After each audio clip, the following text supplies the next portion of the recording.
بسم اللہ الرحمن الرحیم۔ السلام علیکم ڈیئر اسٹوڈنٹس، ہمارا آج کا جو لیکچر ہے وہ مسلمانوں کا قدیم طرز تعلیم کے مشقی سوالات کے حوالے سے ہے۔ ڈیئر اسٹوڈنٹس، مشقی سوالات کا آغاز کرنے سے پہلے ایک دو بنیادی باتیں جو آپ کے ساتھ شیئر کرتا چلوں۔ سب سے پہلی چیز کہ عموماً طلباء کے ساتھ یہ ایک بنیادی مسئلہ آپ سمجھیں کہ جو پیش آتا ہے ایگزام کے دوران، کہ وہ پیپر کو ریڈ آؤٹ کرنے کے بعد سوال کی نوعیت کو جانے بغیر اس کے حل کرنے پہ شروع ہو جاتے ہیں۔ دوسرا جو اہم ایشو ہے یا جو بنیادی مسئلہ ہے وہ سوال کی جو لینتھ ہے اس کے حوالے سے ہے کہ یہ سوال کتنا ہم طوالت کے ساتھ لے کے یا کتنے لائنز ہم لے کے کہ جس سے ہم جو ہماری چاہت ہوتی ہے نمبروں کی وہ پوری ہو سکیں۔ تو سب سے پہلی بات تو ڈیئر اسٹوڈنٹس اپنے ذہن میں یہ رکھیے گا کہ کسی بھی مضمون کا پیپر حل کرنے سے پہلے اس کے جو کویسچنز پیپر ہوتے ہیں اس کو اچھی طرح سے احتیاط کے ساتھ پڑھ لیا کریں، اور سوال کا جواب شروع کرنے سے پہلے اس کی نوعیت کو جاننے کی کوشش کریں کہ ممتحن آپ سے کیا چاہ رہا ہے، یعنی کہ اس سوال کے اندر وہ کون سا بنیادی نقطہ ہے جو آپ سے مانگا گیا ہے جس کا آپ نے جواب دینا ہے۔ اکثر یہ غلط فہمی ہو جاتی ہے اور ہم یہ سمجھ بیٹھتے ہیں کہ ہم نے پیپر پورا حل کیا ہے، جبکہ رزلٹ آتا ہے تو ہمارے اس مضمون میں نمبر کم آ جاتے ہیں۔ اس کی وجہ کسی کی ذاتی یا کسی کی ذاتی دشمنی یا نالائق کی یا نااہلی نہیں ہوتی، بلکہ اس کی اصل وجہ یہ ہوتی ہے کہ جو سوال ہم نے پیپر میں حل کیا ہوتا ہے وہ ہمارے اس نوعیت کا جواب وہ نہیں ہوتا جو کہ پیپر میں مانگا گیا ہوتا ہے۔ تو ڈیئر اسٹوڈنٹس، اس حوالے سے نہایت احتیاط کی ضرورت ہے کہ کسی بھی سوال کا جواب لکھنے سے پہلے آپ اپنے آپ کو پہلے سے شور کر لیں اس کے اوپر کہ جو کچھ آپ کے ذہن میں ہے کیا وہ اس سوال کی موافقت ہے یا نہیں ہے، اس سوال کی ڈیمانڈ ہے کہ نہیں ہے۔ پھر اس کے بعد دوسرا جو اہم مسئلہ ہے کہ پیپر کا مقررہ ایک وقت ہوتا ہے 3 گھنٹے۔ ان 3 گھنٹوں میں آپ نے جتنے بھی پیپر کے اندر سوالات ہوتے ہیں اس کو آپ نے حل کرنا ہوتا ہے۔ اکثر جو معروضی سوالات کا یا مختصر سوالات کا جو پورشن ہے اس میں طلباء اپنا زیادہ وقت جو ہے وہ ضائع کر لیتے ہیں، یعنی کہ وہ مختصر سوال کو بھی اتنا طویل کر لیتے ہیں یا طوالت کے ساتھ لکھتے ہیں کہ اس کا باقی جو سوالات ہوتے ہیں اس کے اوپر ڈائریکٹ اثر ہو جاتا ہے، یعنی کہ وہ وقت جو ہے اس کے لیے کم ہو جاتا ہے۔ تو ڈیئر اسٹوڈنٹس، مختصر سوال کا جواب مختصر لکھیں، لیکن اب مختصر کا یہ مطلب بھی نہیں کہ آپ ایک جملے میں یا ایک لفظ میں آپ اس کا جواب دیں۔ اگر آپ پوزیشن حاصل کرنا چاہتے ہیں، آپ نمبر حاصل کرنا چاہتے ہیں، تو سوال کے آگے جو نمبر دیے گئے ہوتے ہیں اس کو دیکھتے ہوئے اپنے سوال کو طوالت دیں۔ کوشش یہ کریں کہ آپ زیادہ پوائنٹ کو اختصار کے ساتھ جامع الفاظ میں تحریر کریں، جو بنیادی نقاط ہوتے ہیں جو سوال کے اندر مانگے گئے ہیں۔ یعنی کہ اگر 4 نمبروں کا سوال ہے، مختصر سوال، تو اس کے لیے پورا ایک پیج جو ہے وہ لکھنے کی ضرورت نہیں ہے۔ اس کے لیے اس کی ڈیمانڈ کیا ہے کہ کم از کم 4 لائنز، عموماً پیپر کے اندر یہ بات منشن بھی کر دی جاتی ہے کہ مندرجہ ذیل سوالات کے جوابات 4 سے 5 سطور تک دیں۔ اب یہاں بھی ایک غلطی ہو جاتی ہے کہ سطور اور جملوں کے مابین جو ہے طلباء غلطی کر بیٹھتے ہیں۔ سطور سے مراد وہ جو لائنز آنسر شیٹ کے اندر لگے ہوتے ہیں وہ، اور جملہ ہمارا جو ہوتا ہے وہ کبھی کبھار ان سطور سے پہلے، جس طرح ہمارا یہ جملہ یہاں پر ختم ہوا ہے جبکہ لائن جو ہے وہ یہاں تک آ رہی ہے، تو اس سے پہلے ہمارا جملہ ختم ہوا ہے۔ تو یہ بھی ذہن میں رکھے کہ وہ جملے کی بات نہیں کرتا، وہ بات کس کی کر رہا ہے؟ سطور کی، یعنی کہ 4 سے 5 سطور تک آپ مختصر جواب دیں، یعنی کہ اگر 4 نمبروں کا سوال ہے تو کم از کم 4 اور زیادہ سے زیادہ 5، اس سے آپ نے آگے جو ہے اپنے جواب کو طوالت نہیں دینے۔ ایک تو اس کا نیگیٹو امپریشن جاتا ہے، یعنی کہ ممتحن جو ہے وہ یہی پیغام لیتا ہے کہ آپ سوال کی نوعیت کو سمجھے نہیں ہیں، دوسرا آپ کا وقت بھی ضائع ہوتا ہے۔ تو ڈیئر اسٹوڈنٹس، ان 2 باتوں کا خاص خیال رکھیے گا۔ وقتاً فوقتاً پیپر کے حوالے سے یا پیپر پیٹرن کے حوالے سے جو باتیں سامنے آئیں گی اس پہ ہم ڈسکشن کریں گے۔ اب آتے ہیں اپنے لیکچر کی طرف۔ جو ہمارا پہلا سوال ہے کہ 145 ہجری سے پہلے مسلمانوں کا طرز تعلیم کیسا تھا؟ ڈیئر اسٹوڈنٹس، اس سوال کا جواب شامل نصاب مضمون کے پہلے پیراگراف کے اندر موجود ہے۔ ہم نے یہاں پر ایک خاکہ سا اس کا لکھ لیا ہے، ضروری نہیں ہے کہ من آپ اسی کو کاپی کر لیں۔ آپ کے لیے یہ بات جو آپ کے ذہن میں بیٹھ جائے کہ اس سوال کا جواب جو ہے وہ کتاب کا جو شامل نصاب جو مضمون ہے اس کے پہلے پیراگراف میں اس کا جواب موجود ہے۔ اب آپ اس پہلے پیراگراف کو ریڈ آؤٹ کریں، ریڈ آؤٹ کرنے کے بعد آپ خود ہی اس سے سوال کا جواب نکالیں اور اپنے الفاظ میں لکھیں۔ زیادہ سے زیادہ ڈیئر اسٹوڈنٹس کوشش کریں کہ دوران پیپر جو جوابات آپ لکھتے ہیں اس میں آپ اپنے الفاظ کا استعمال زیادہ کریں، کیونکہ اس سے ایک اچھا امپریشن جاتا ہے اور آپ کے دماغ کے اندر جو کنسیپٹ آپ کے ذہن کے اندر ہوتا ہے اس کو آپ بہتر انداز سے بیان کر سکتے ہیں۔ یہ میرا جو جواب لکھا ہوا ہے یہ میرا نظریہ ہے، میرا خیال ہے جو اس سے میں نے اخذ کیا ہے، یعنی کہ میرے الفاظ میری ہی ذہن کی عکاسی بہتر انداز سے کر سکتے ہیں بنسبت آپ کے کہ آپ میرے یعنی کہ اپنے ذہن کی عکاسی میرے الفاظ میں کریں۔ اگر ذہن آپ کا ہے تو الفاظ بھی آپ کے اپنے ہی ہونے چاہیے۔ یہ ڈیئر اسٹوڈنٹس بڑی سمپل سی اور سیدھی سی بات ہے کہ اگر آپ کسی کو اپنا مدعا بیان کرنا چاہتے ہیں تو دوسروں کے الفاظ کا سہارا لینے کے بجائے اپنے الفاظ کا سہارا لیں کہ اس میں تاثر جو ہوتا ہے وہ زیادہ پایا جاتا ہے۔ ہمارے ہاں یہ ایک عام کنسیپٹ پایا جاتا ہے کہ باری باری الفاظ استعمال کرو، مشکل الفاظ استعمال کرو، محاورات کا استعمال کرو تو آپ کا امپریشن جاتا ہے۔ ایسا ہرگز نہیں ہے۔ دوران گفتگو یعنی کہ آپ کلام کریں یا تقریر کریں یا تحریر کریں، آپ کے ذہن میں جو کچھ ہے اس کو آپ کے جو سادہ الفاظ ہوتے ہیں وہ بہتر انداز سے بیان کر سکتے ہیں۔ تو یہ جو سوال ہے ہمارا پہلا کہ 145 ہجری سے پہلے مسلمانوں کا طرز تعلیم کیسا تھا، جواب میں ہے کہ 145 ہجری تک تصنیف و تالیف کا سلسلہ شروع نہیں ہوا تھا۔ تعلیم و تعلم کا جو طریقہ رائج تھا وہ عرب کے سادہ طرز زندگی کے عین موافق تھا۔ جن علوم کا اس دور میں رواج تھا ان کا زیادہ تر تعلق حافظہ سے تھا۔ طرز تعلیم تو بالکل وہی تھا، یعنی سند اور روایات کا۔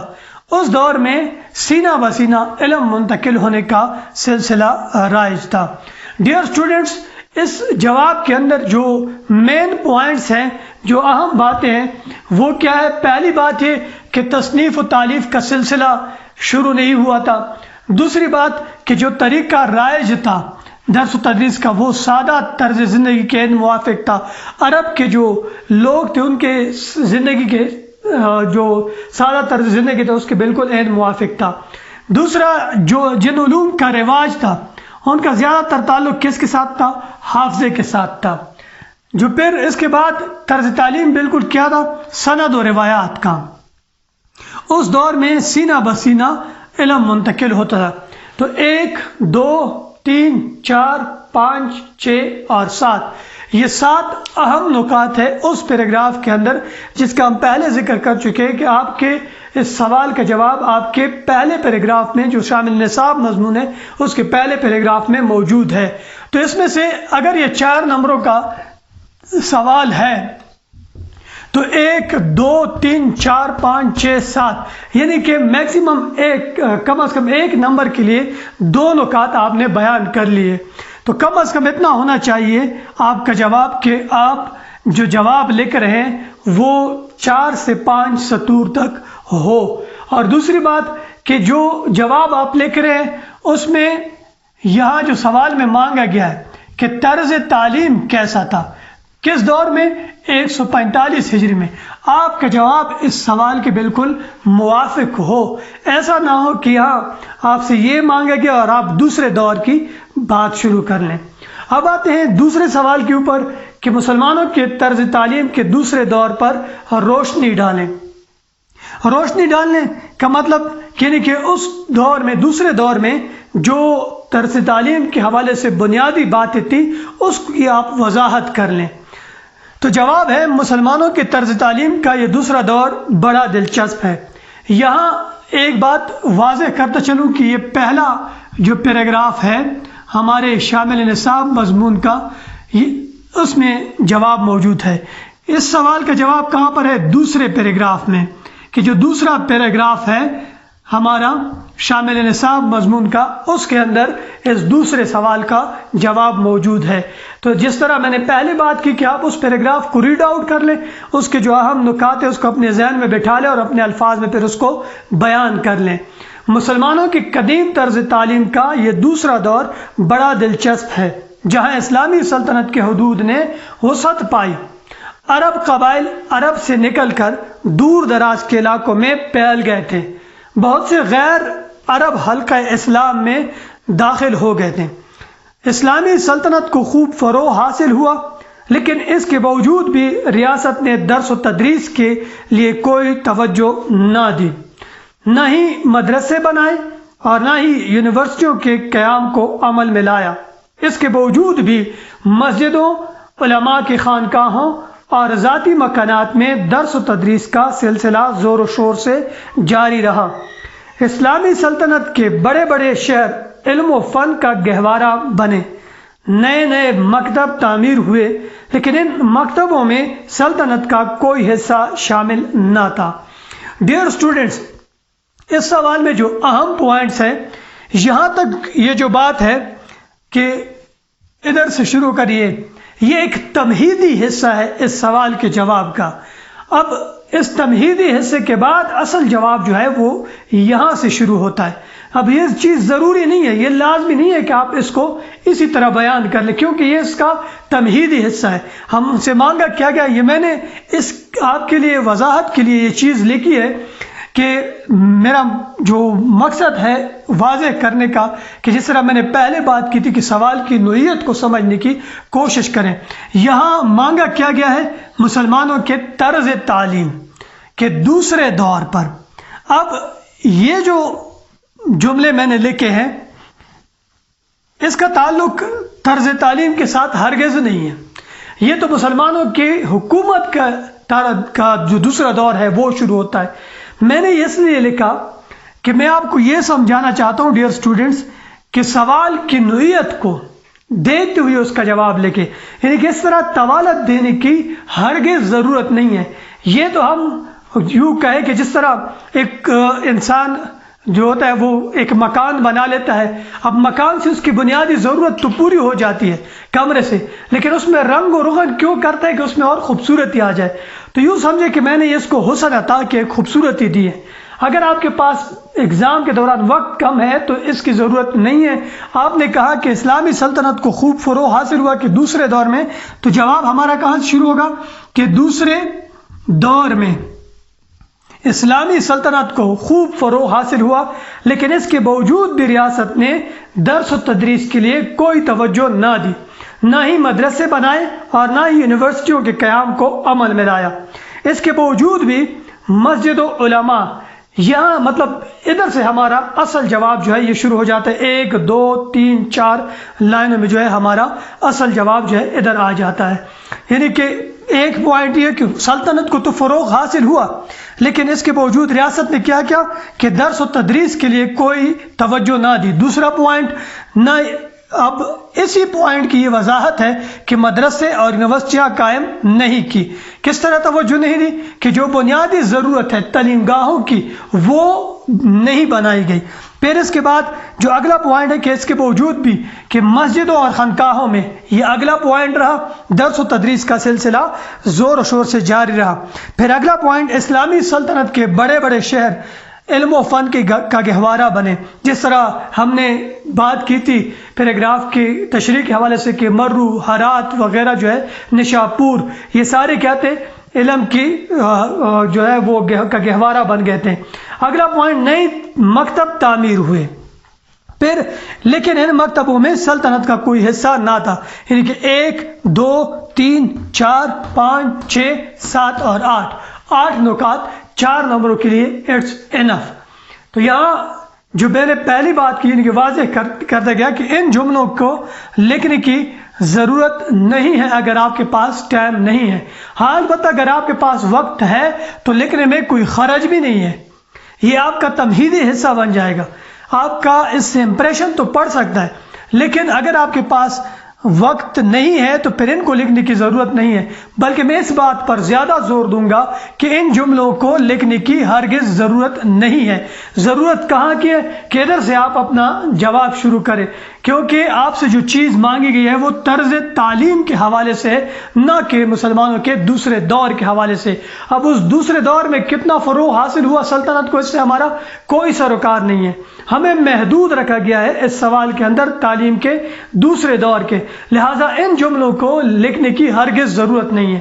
میں دوبارہ وضاحت کرتا چلوں کہ یہاں میں نے اس لیے لکھے ہیں کہ جو پہلے میں نے نقطہ لیکچر شروع کرنے سے پہلے آپ کے سامنے پیش کیا تھا، اس کی میں وضاحت کرتا چلوں یہاں آپ کے سامنے کہ اس طرح کے جو ہے جملے لکھنا، اس طرح طوالت دینا، یہ ہرگز ٹھیک نہیں ہے۔ درست طریقہ کیا ہے کہ جو آپ سے مانگا گیا ہے اس پہ آپ فوکس کریں۔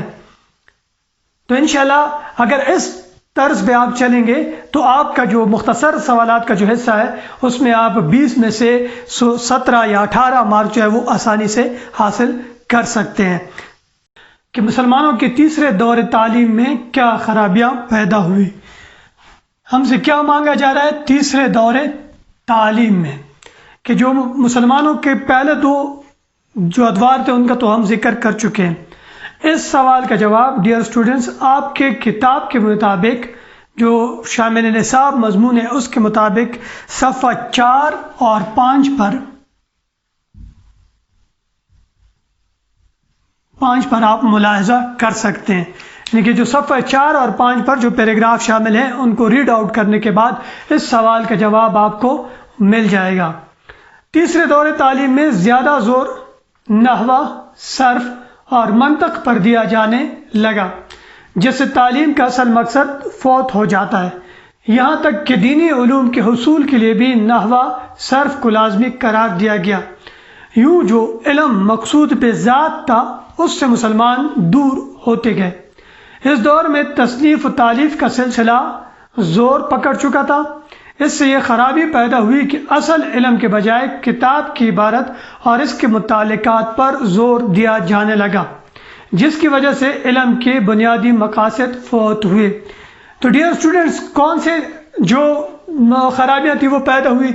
ایک تو یہ کہ اصل جو علم کا یا درس و تدریس کا جو اصل مقصد تھا، یعنی کہ جو حصول علم کا اصل مقصد تھا، اس کے بجائے لوگوں نے نحو، صرف اور منطق پر زور دیا کہ ان علوم کے حصول پر وہ زیادہ زور دیتے ہیں۔ یعنی کہ فار ایگزامپل اگر کوئی کتاب تحریر ہو گئی یا کوئی عالم جو ہے وہ بحث کر رہا ہے تو کسی دینی مسئلے کے اوپر یا کسی فلسفے کے اوپر وہ بحث کر رہا ہے، تو سننے والے یا کتاب کو پڑھنے والے اس کی جو جملے ہیں یا الفاظ ہیں ان کے استعمال پر کہ وہ کس قسم کے الفاظ استعمال کر رہے ہیں یا کس قسم کے دلائل پیش کر رہے ہیں ان کی طرف توجہ دیتے تھے، جبکہ وہ جو بنیادی مسئلہ تھا کہ جس کے اوپر اس مجلس کا یا اس بحث کا انحصار تھا یا جس کے لیے یہ بحث مقرر کی گئی تھی، اس سے لوگوں کی توجہ ہٹ گئی۔ تو پہلا جو نقصان تھا، جو پہلی جو خرابی تھی، وہ کیا پیدا ہوئی کہ جو علم کا اصل مقصد تھا اس کے بجائے لوگ نحو، صرف اور منطق پر زور دینے لگے، جس سے تعلیم کا اصل مقصد کیا ہوا؟ فوت ہو جاتا، یہاں تک کہ دینی علوم کے حصول کے لیے بھی۔ دوسری جو خرابی پیدا ہوئی کہ دینی علوم کے حصول کے لیے بھی نحو، صرف کو لازمی قرار دیا گیا، کہ جو طلباء یا جو لوگ دین کے معاملات کو سیکھنا چاہتے تھے یا دینی علوم کو سیکھنا چاہتے تھے، قرآن اور حدیث کو سیکھنا چاہتے تھے، ان کے لیے بھی یہ صرف اور نحو کو لازمی قرار دیا گیا۔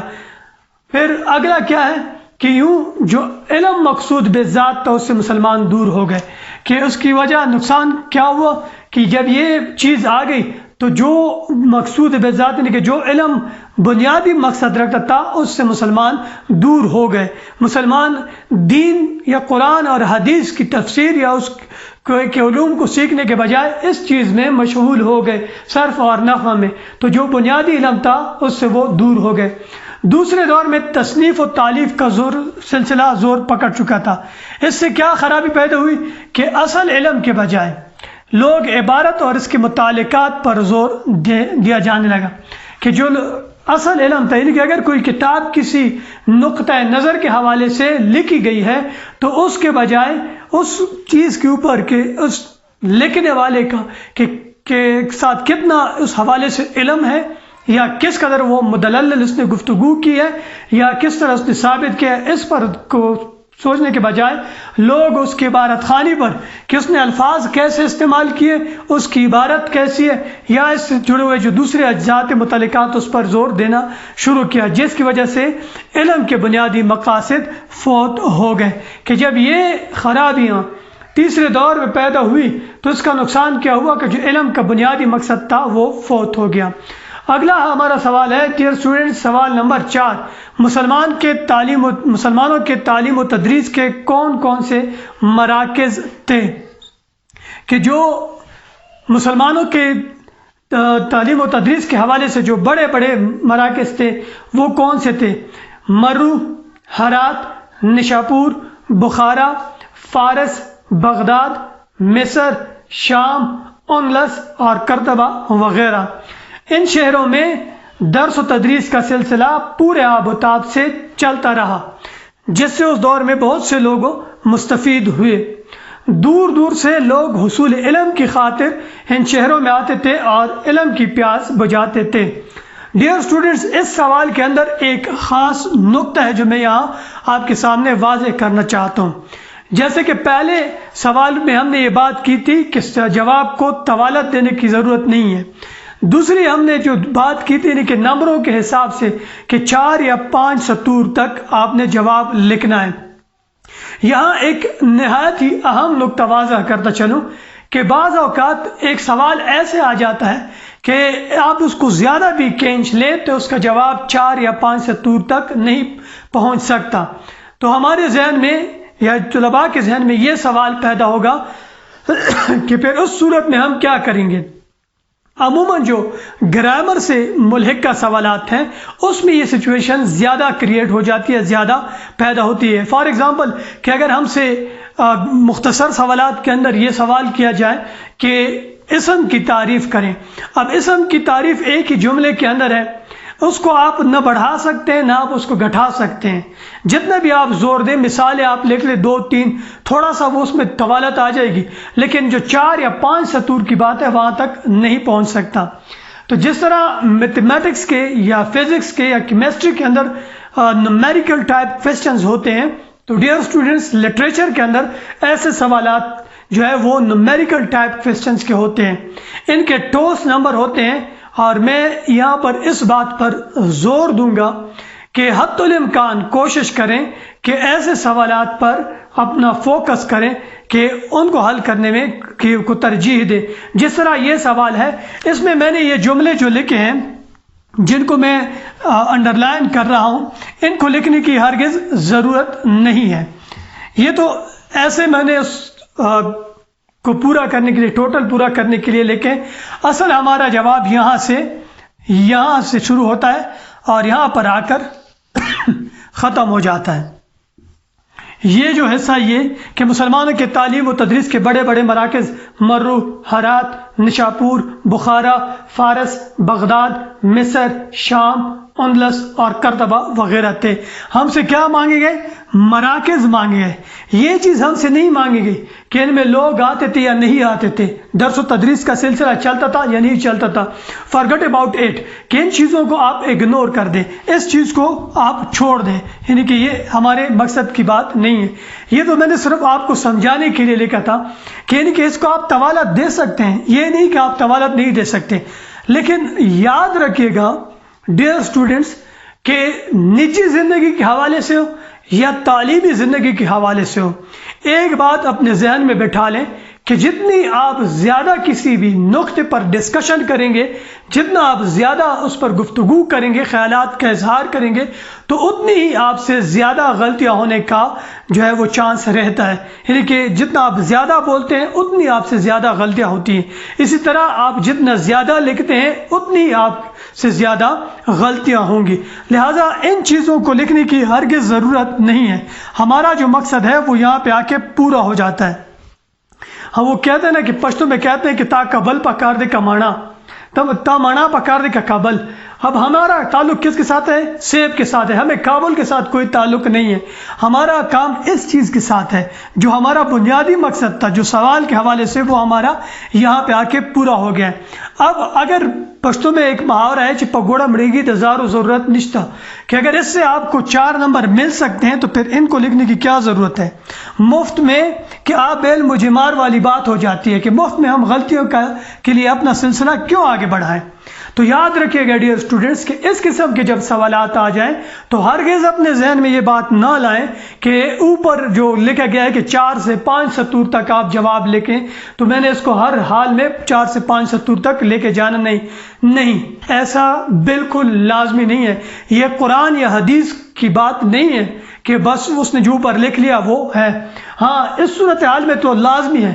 اب اس صورتحال میں آپ کا جو بنیادی مقصد تھا وہ تو پورا ہو گیا، پھر ان چیزوں کو لکھنے کی کیا ضرورت ہے کہ مفت میں غلطی کر کے اپنے نمبر کٹوا بیٹھے۔ اس سے آپ کو ایگزیکٹ 4/4 نمبر مل سکتے ہیں، کیونکہ اس میں میں آپ سے اگر بحیثیت ایک ممتحن میں اس کو دیکھ لوں کہ کسی لڑکے نے اس طرح لکھا ہے، مرو صحیح ہے، ہرات بھی صحیح ہے، نشاپور بھی صحیح ہے، بخارا بھی صحیح ہے، فارس بھی صحیح ہے، بغداد بھی صحیح ہے، مصر بھی صحیح ہے، اندلس بھی صحیح ہے، کرتابی بھی صحیح ہے۔ نہ اس میں گرامیٹیکلی کوئی غلطی ہے، نہ اس میں جو لاجیکلی کوئی غلطی ہے، منطق کے حوالے سے اس میں کوئی ایسا فلسافیکل کوئی نقطہ نظر ہے، تو میں نمبر کس چیز پہ کاٹوں؟ ہرگز نمبر نہیں کاٹے جا سکتے۔ تو کوشش کریں کہ اس قسم کے سوالات پر آپ فوکس کریں۔ اگلا سوال کی طرف آتے ہیں کہ سوال نمبر، اچھا اس کا جو جواب ہے آپ کے کتاب کے مطابق جو پہلے صفحہ 2 اور 3 ہیں، اس میں آپ کو زیادہ تر شہروں کے نام جو ہے وہ آپ کو اس میں مل جائیں گے۔ تعلیم کے لیے جداگانہ قانون کس زمانے میں بنایا گیا؟ یہاں پر بھی وہی صورتحال ہے۔ یہ جو میں نے جملے لکھے یہ والے اور یہ والے، اس کے لکھنے کی قطعاً ضرورت نہیں، یہ تو میں نے آپ کو سمجھانے کے لیے لکھا۔ صرف یہاں سے سلطنت عثمانیہ کے زمانے میں تعلیم کے لیے جداگانہ قانون بنایا گیا، بس اس ایک جملے کے اندر آپ کا جواب پورا ہو گیا، یعنی کہ 4 نمبر آپ اس ایک جملے سے حاصل کر سکتے ہیں۔ میں پھر وہی بات دہراؤں گا کہ اگر ہم گفتگو یعنی تقریر اور تحریر دونوں میں جتنا آپ زیادہ بولتے ہیں، جتنی آپ زیادہ لکھنے کی کوشش کرتے ہیں، اتنی آپ سے زیادہ غلطیاں ہوں گی، گرامیٹیکلی بھی، لاجک کے حوالے سے بھی، جو ٹاپک ہوگا اس کے حوالے سے بھی، اس کے فلسفے کے حوالے سے بھی، مختلف جو نکات ہے وہ اس میں آپ سے غلطی کا ارتکاب ہوگا۔ تو یہاں سے لے کر یہاں تک یہ جو جملہ ہے اس میں آپ کا جواب پورا ہو جاتا ہے۔ ہاں، اگر کوئی زیادہ اپنی لینگویج کے اوپر کانفیڈنس رکھتا ہے تو یہ اس میں وہ کہتا ہے نا کہ سونے پہ سہاگا والی بات ہو جائے گی کہ اگر 1-2 جملے اس کے آگے لکھ لو یا اس سے پہلے لکھ لو تو یہ سونے پہ سہاگے والی بات ہو جائے گی، لیکن یہ لازمی نہیں ہے، ضروری نہیں ہے۔ کوشش یہ کریں کہ اپنے آپ کو جو سوال کا جو اصل مدعا ہے اس تک محدود رکھنے کی کوشش کریں، تو انشاءاللہ آپ کا جو ہے ایک تو آپ کے نمبر بھی اچھے آئیں گے اور آپ کا پیپر بھی وقت کے مطابق صحیح وقت پہ ختم ہوگا اور آپ کو کے اوپر ٹینشن جو ہے وہ کوئی نہیں آئے گی۔